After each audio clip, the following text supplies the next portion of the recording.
नमस्कार। आज हम एक बहुत ही जानी मानी किताब है रॉबर्ट कियोसाकी की, रिच डैड पुअर डैड, उसकी एक समीक्षा पर थोड़ी गहराई से बात करने वाले हैं। जी हाँ, ये समीक्षा दरअसल हमें पैसे को देखने के दो बिल्कुल अलग-अलग नजरियों से मिलवाती है। हाँ, और ये नजरिए किताब के दो किरदारों से आते हैं ना। एक तो पुअर डैड, जो लेखक के अपने पिता थे, पढ़े लिखे, अच्छी सरकारी नौकरी, पर हमेशा पैसों के लिए परेशान, बिल्कुल, और दूसरी तरफ है रिच डैड। जो उनके दोस्त के पिता थे, कम पढ़े लिखे पर बिजनेस माइंडेड और काफी अमीर। हाँ, और समीक्षा इसी कॉन्ट्रास्ट पर, इसी विरोधाभास पर फोकस करती है कि दोनों की पैसे को लेकर सोच कितनी अलग थी। तो चलिए देखते हैं समीक्षा के मतलब क्या खास पॉइंट्स है। हाँ, तो समीक्षा सबसे पहले ये हाईलाइट करती है कि ये किताब जो है वो फाइनेंस की मतलब पैसे रुपए की मुश्किल बातों को भी बहुत आसान तरीके से समझा देती है। और शायद जो सबसे पहली और जरूरी सीख है वो है संपत्ति और देनदारियों का फर्क, एसेट्स और लायबिलिटीज। हाँ, ये तो मैंने भी पढ़ा समीक्षा में कि अमीर लोग संपत्ति मतलब एसेट्स खरीदते हैं, ऐसी चीजें जो पैसा कमा कर दें। सही, जैसे कोई बिजनेस हो गया या किराए पर देने वाली प्रॉपर्टी।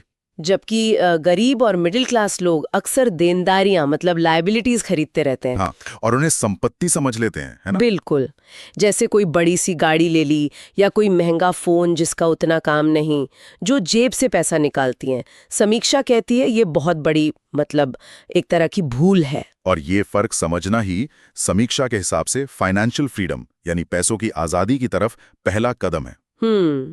समीक्षा एक और बड़े मुद्दे पर भी बात करती है, हमारा एजुकेशन सिस्टम।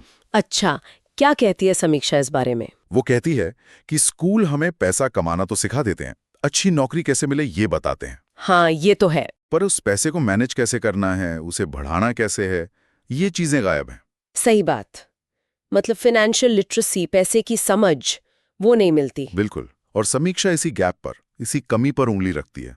समीक्षा में एक और दिलचस्प बात मैंने नोट की, वो थी कि सिर्फ कमाने के लिए काम मत करो, सीखने के लिए करो।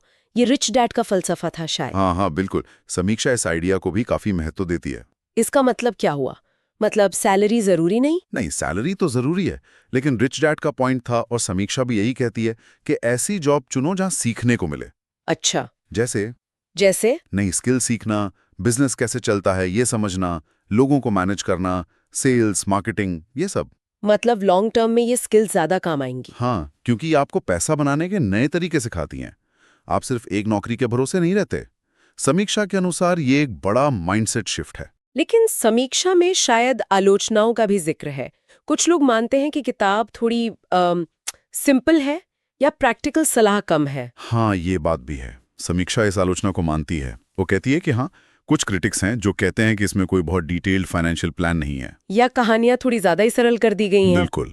लेकिन समीक्षा का तर्क यह है कि किताब का असली मकसद कोई step by step investment guide देना है ही नहीं। तो फिर क्या है? उसकी असली ताकत है सोच बदलने में, माइंडसेट शिफ्ट करने में। समीक्षा कहती है कि कियोसाकी ये सिखाते हैं कि पैसा कमाना एक दिमागी खेल ज्यादा है। दिमागी खेल मतलब? जोखिम लेने की हिम्मत रखना, गलतियों से डरना नहीं बल्कि उनसे सीखना, और पैसे को अपने लिए काम पर लगाना, ये सोच डेवलप करना। अच्छा, तो समीक्षा का निचोड़ ये है कि ये किताब प्रैक्टिकल एडवाइस से ज्यादा एक मोटिवेशन और नजरिए में बदलाव लाने वाली चीज है। एग्जैक्टली। समीक्षा ऐसे ही किताब की सबसे बड़ी खूबी मानती है।